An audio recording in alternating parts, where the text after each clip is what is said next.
I wanted to say, I hate the people who are like, oh, you could have stopped there, John. I thought the sentence was over. Go ahead. No. I hate the people who are like, oh, how dare you celebrate this? Like, go fuck yourself. Eat the biggest stick in the world, throw it up, and then eat it again. It is. I don't understand how to communicate to people, and you know what? This is a cross fucking pollination thing, but a cross population thing. But it's usually liberal fucking moderate white people who are like, oh, how dare you laugh at this thing? And it doesn't have to be this thing; it's any fucking thing. But it's like they refuse to understand that laughter is a release of pain. That people use comedy and laughter and camaraderie over dark subjects to release the pain that they feel around them. Not people, you know, there's people who are like, yeah, no, let's start the fucking class war. Don't get me wrong. Those people exist. But that is the very, very small minority of people. Most people laughing at this don't even understand what the class war is. I mean, innately do, but they don't fucking understand it academically. And so, like, they're just laughing because we all have this communal fucking pain. You know, when your boss, gets hit in the balls, and it doesn't mean that you're advocating for people to get hit in the balls, to hit their balls in the balls because you laugh at it. It's like, oh, guys, remember when our boss got hit in the balls? It's really fucking funny. Fuck that guy. That's what this Fuck that guy. And, like, I understand, oh, he's dead, but, like, we're inundated with death and suffering in the news every goddamn day. And this is the thing that you're going to clutch your pearls about. This guy who is directly responsible for much of that death and suffering, like, go fuck yourselves. Get off your high horse and just be a human. Like, oh my God. Like, it pisses me off. That was my rant. I agree. I want to jump in because there is a lot of false equivalency when we talk about this, because a lot of people are like, oh, you know, if you're celebrating this, you know, you're celebrating anybody could just kill anybody for any reason. No, wait a minute. Because I need you to understand, fuck that guy. You know, because like things don't always have to apply to everybody at all the time. And this is why I've always been a Kantian hater. I've hated Immanuel Kant ever since I was a kid. Thank you. I fucking hate the categorical. Bro, fuck the categorical imperative with. Oh my God, fuck that shit so much. We're about to have a whole other type of discussion here. because it's so devoid of so much necessary context and nuance to hold positions like that. When we are clowning and giggling at the assassination of this CEO and laughing about it and saying Luigi Mangione is our hero, like you said, it is an expression. Like it's glib, it's dark, but it is a release of something that we all collectively understand, an experience that we all have. I haven't met a single person in this country that would look to me in my face and tell me the healthcare system is fine and that like big healthcare is good and great and it works for everybody. I think that's one of the most, like, insofar as like sociopolitical experiences, that is one of the most universal. Yeah.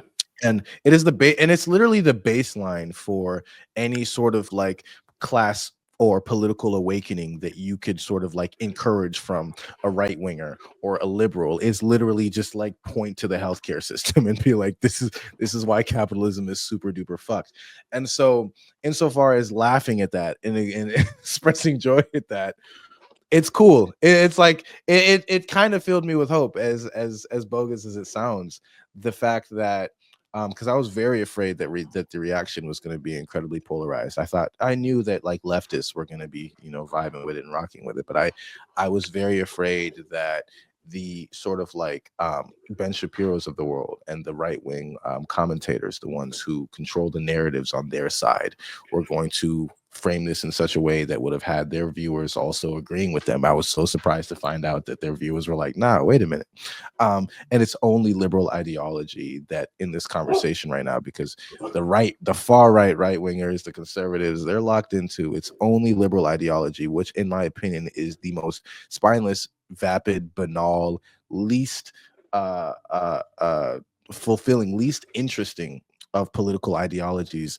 The one more interested in, like, the one least interested in actual real world context and only interested in liberal ideas insofar as fucking making things universal, those are the only ones that care. And fuck those guys. It's legitimately fuck those guys, because they're not interested in the real world. They're really not. That's what I learned about liberals. They're not interested in the real world. They're interested more in ideas than any other political group. Yeah, they're interested in the ideas, and I'd say they're even more interested in just, hey, look how good of a person I am. I'm such a good person. I am smart and I am good. I wouldn't dream of gloating over the death of someone so horrible. I mean, like it's like those people who say stuff like, well, I don't like how McDonald's tastes. I think McDonald's tastes like garbage. All those plebs who love McDonald's. Bro, what a dick. I don't know anything about that. No, but it's like people who just like bragging about how good and how pure and how wholesome they are. That's their entire ideology. It's just once again, it's why they fall.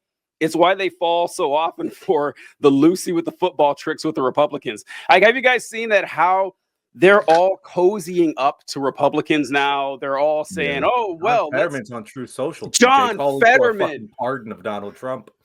Oh, John Fetterman's not a fucking liberal. Well, come on, I mean, well, then again, we could say this about multiple Democrats and everything, or pushing forward. It's just like how God, this is, I wonder this a lot, where like the people like Marjorie Taylor Greene and Matt Gaetz, or even Donald Trump or whatever, I think they're actually the smart ones. I've come to this cold hard realization that your values don't really seem to matter. like actual fighting for something good doesn't seem to.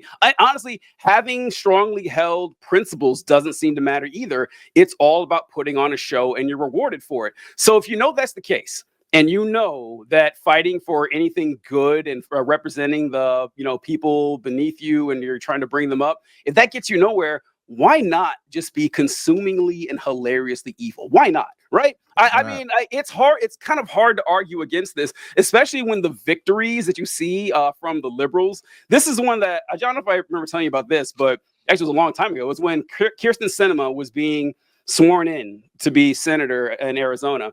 And I remember this picture going around Twitter. I saw it 100 times in one day, where it showed Kirsten Sinema, and she was raising her right hand to be sworn in. She was being sworn in by Vice President Mike Pence. And all the captions said, "Look how uncomfortable Mike Pence looks, swearing in the first openly bisexual member of the Senate." And I saw the picture. I said, he looks like Mike Pence. He doesn't look uncomfortable. Yeah. This is just, that's Mike Pence always looks uncomfortable. He always looks like he's about to take a shit. Yeah. And I was like, that just looks like Mike Pence. What are you talking about? But I saw so many libs just gloat. I was like, look, I'm glad we got our first. I didn't know anything about Kirsten at the time. I'm glad we got our first bisexual member of the Senate, but I don't care that she makes Mike Pence look. That's what it is. They really thought it was great. Like, it was a dunk. It was a win that they made Mike Pence uncomfortable for 30 seconds. I don't give a shit. I don't care at all. I care about actual policy getting across, but they're more impressed with the show they put on, and it's kind of obnoxious. I have like so many things. I'm just gonna fucking machine gun rattle. First, what you said, there is this has shown that there is again, just proving my theory that I've been espousing over years, and maybe confirmation bias, but like it's as wealth inequality increases, there is more civil conflict. That is just a fact. And when that happens, you start to see less left versus right, and you start to see horseshoe theory is dubious, but it's based in some reality. You start to see the left versus right distinction leave and the up versus down distinction begin. And who fucking loves Luigi? All of the anti-establishment types. It's across the political spectrum. Who fucking hates Luigi? The goddamn establishment people. Who fucking loves, oh my God, a bisexual representation in the Senate? The fucking liberal, moderate, establishment, rich, white, college-educated people. Who fucking hates that? Both us on the left and fucking conservatives. Like, there is a political realignment happening. And if the fucking Democrats don't realize that, they are going to continue to get their asses kicked. Anyway, another couple fucking thoughts. I'll tell you, I absolutely love you because you just, you lull me into a false sense of security. Because like when I talk, like I'm shooting the shit, I have a certain cadence, and I'm definitely talking more like my normal self. And then when I get into more academic discussion, I definitely have a whole other voice and persona that I put on. I do it naturally. You go from talking shit about McDonald's to talking about Kantian philosophy as if nothing changed. And I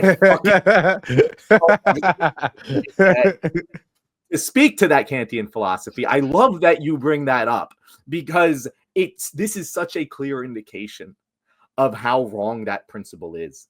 Because the people who are like, oh, killing's always bad, it's like, go fuck yourself. Because if you actually believed that, you would be a goddamn Nelson Mandela like revolutionary against the status quo, because so much more killing happens. And all of the people I see, like, I know who my Kantians are, of like the people, like, I call them the intelligent conservatives that I like to talk to and debate with, to like get the other side that can actually like express it. And like a lot of them are fucking Kantians.